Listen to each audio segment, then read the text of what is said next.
Very energetic जय Hind friends. नमस्कार मित्रांनो. या लॉ एज्यू माइंडसेट चॅनलच्या या व्हिडिओमध्ये मी आपलं सर्वांचं स्वागत करतो. आजचा व्हिडिओ आहे why intelligent people make bad decision. Subtitle याला असंही देऊ शकतो आपण, डिसिप्लिन बिफोर डिसिजन. नमस्कार मित्रांनो, मी विलास लॉयर. मी वर्गखोलीत शिकवतो, न्यायालयात युक्तिवाद करतो आणि भांडवली बाजारात जोखीम व्यवस्थापन करतो. या तिन्ही क्षेत्रामध्ये एक गोष्ट वारंवार दिसते: अत्यंत बुद्धिमान लोकसुद्धा गंभीर चुका करतात.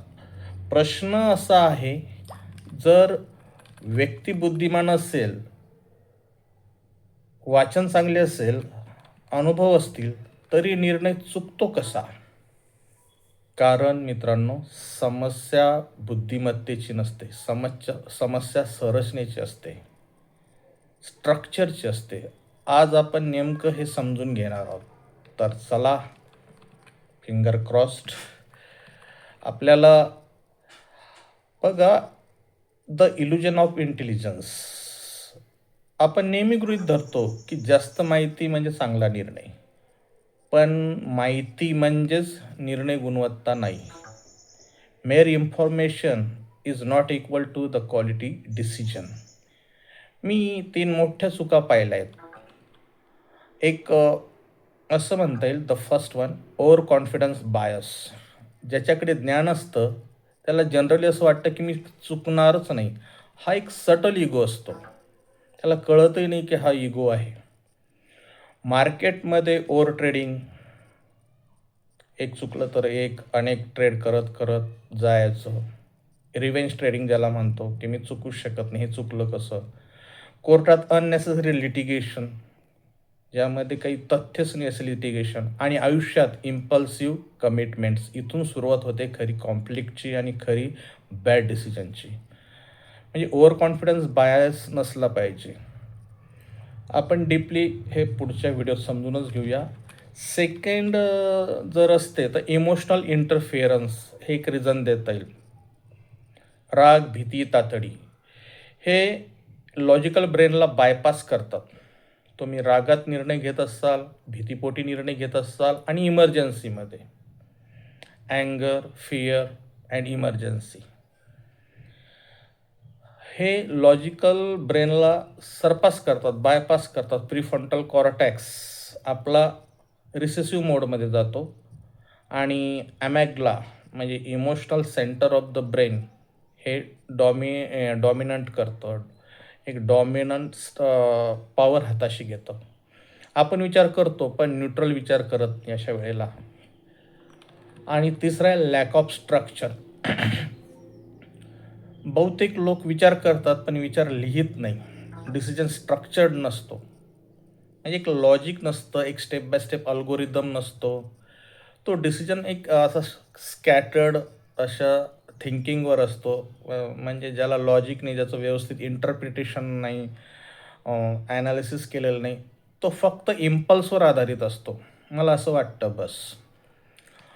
म्हणून मी एक साधा पण शक्तिशाली फ्रेमवर्क वापरतो, डिसिप्लिन बिफोर डिसिजन. मग आता हे वापरायचं कसं? तर स्टेप 1, डिफाईन द रिस्क. जर एखाद्या डिसिजनची रिस्क आपल्याला वेल डिफाईंड असली तर बऱ्याच गोष्टी सोप्या होतात. मग आता रिस्क वेल डिफाईन कशी करायची? तर त्यासाठी स्वतःला 3 प्रश्न विचारायचे. वर्स्ट केस सिनेरिओ काय आहे? आपल्यासमोर जे सिच्युएशन आहे त्याचं वाईटात वाईट, म्हणजे वर्स्ट केस जर वाईटात वाईट घडलं, माझा डिसिजन चुकला, तर काय सिनेरिओ होईल? वाईटात वाईट काय घडू शकतं याचं एक कॅल्क्युलेशन, प्रॉबॅबिलिटी करायचं.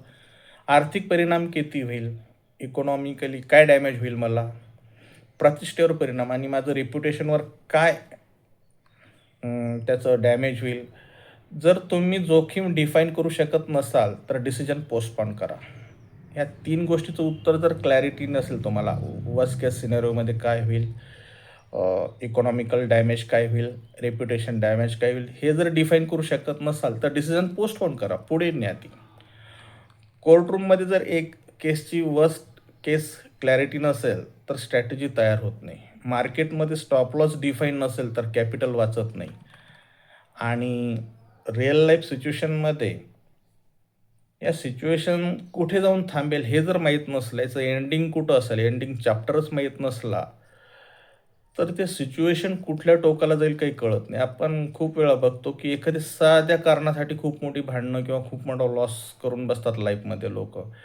जर या 3 प्रश्नाची उत्तरं नसतील माहीत, वर्स्ट केस सिनेरिओ, इकॉनॉमिकल आणि रेप्युटेशनल डॅमेज, तर डिसिजन केव्हाही पोस्टपोन केलेलं बरं. आणि दुसरा प्रश्न हा इमोशनल न्यूट्रल चेक करायला पाहिजे आपण स्वतःला. मी सध्या रागात आहे का? मी खूप उत्साही आहे का? न्यूट्रल राहून आपण स्वतःला चेक केलं पाहिजे. मी सध्या रागात आहे का? मी खूप उत्साही का? Am I excited? मी दबावाखाली काय? I am in pressure, I am under pressure. तर उत्तर हो असेल, एक जरी उत्तर हो असेल तर 24 तास थांबलं पाहिजे आपण, पॉज घेतला पाहिजे. इमोशन पीकवर असताना घेतलेले निर्णय बहुतेकदा रिग्रेटमध्ये संपतात, म्हणजे पश्चातापच होतो. इमोशन पीकवर असताना डिसिजन केव्हाही घ्यायचे नाहीत. ॲटलिस्ट 24 आवर्स ते पोस्टपोन करायचे. आणि स्टेप 3 असं म्हणता येईल, स्ट्रक्चर्ड अल्टरनेटिव्ह.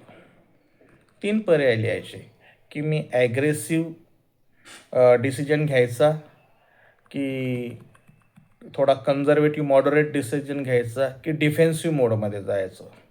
आणि हे जाणीवपूर्वक लिहून काढायचे. जेव्हा पर्याय लिहिल्या जातात तेव्हा मेंदू रिॲक्टिव्ह राहत नाही, तर तो ॲनालिटिकल होतो, लॉजिकल होतो.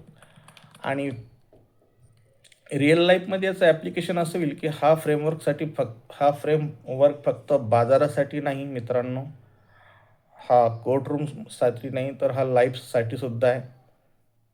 पालक म्हणून मुलांच्या करिअर डिसिजन मेकिंगमध्ये, एक टीचर म्हणून ॲडमिनिस्ट्रेटिव्ह डिसिजन्समध्ये, वकील म्हणून लीगल स्ट्रॅटेजीमध्ये, गुंतवणूकदार म्हणजे ट्रेडर म्हणा किंवा इन्व्हेस्टर म्हणा कॅपिटल ॲलोकेशनमध्ये प्रत्येक ठिकाणी लागू होतो. बुद्धिमत्ता तुम्हाला माहिती देते, intelligence provide you knowledge, and structure तुम्हाला स्थैर्य देते. Structure provides you consistency and stability. लक्षात ठेवा, स्मार्ट असणं पुरेसं नाही, डिसिप्लिन्ड असणं आवश्यक आहे. या चॅनलवर पुढील प्रत्येक व्हिडिओमध्ये आपण एक स्ट्रक्चर्ड थिंकिंग मॉडेलवर चर्चा करू, जे क्लासरूम, कोर्टरूम आणि कॅपिटल मार्केट तिन्ही ठिकाणी लागू आहे. जर तुम्हाला विचारपूर्वक निर्णय घ्यायचे असतील तर डिसिप्लिन बिफोर डिसिजन हा प्रिन्सिपल लक्षात ठेवा. धन्यवाद मित्रांनो.